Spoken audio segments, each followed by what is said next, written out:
വിദ്യാഭ്യാസം, ആരോഗ്യം, സാമ്പത്തികം തുടങ്ങിയ രംഗങ്ങളിൽ സ്ത്രീകളുടെ ശാക്തീകരണമാണ് ഫെം അഥവാ ഫാമിലി എംപവർമെന്റ് മിഷന്റെ ലക്ഷ്യം. യൂത്ത് ലീഗിന്റെ ശാഖാ കമ്മിറ്റിയുടെ കീഴിൽ 40 സ്ത്രീകളടങ്ങിയ കൂട്ടായ്മകളാണ് രൂപീകരിക്കുക.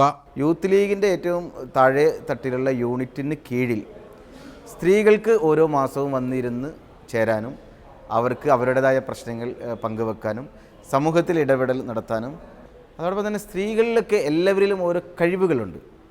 ആ കഴിവുകളെ തൊട്ടുണർത്തി അതിനെ പരിപോഷിപ്പിക്കുക, അതിനെ വളർത്തിക്കൊണ്ടുവരിക.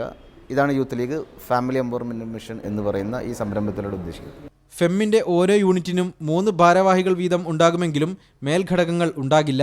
യൂത്ത് ലീഗിന്റെ പ്രാദേശിക കമ്മിറ്റിക്ക് കീഴിൽ മാത്രമാകും ഫെമ്മിന്റെ പ്രവർത്തനം. യൂത്ത് ലീഗ് പ്രവർത്തകരുടെ ഭാര്യമാരും അമ്മമാരും പങ്കാളികളാകണം നിർബന്ധമാണ്. അതോടൊപ്പം മറ്റുള്ളവരുണ്ടാവും. മുസ്ലിം ലീഗിന് കീഴിൽ പ്രവർത്തിക്കുന്ന വനിതാ ലീഗിനോ ഹരിതയ്ക്കോ ഫെമ്മിന്റെ പ്രവർത്തനവുമായി ബന്ധമുണ്ടാകില്ല. വരുന്ന ബലിപെരുന്നാൾ ദിനത്തിൽ ഫെമ്മിന്റെ യൂണിറ്റുകൾ ആരംഭിക്കാനാണ് യൂത്ത് ലീഗിന്റെ തീരുമാനം. MK Shukoor, media 1, Kozhikode.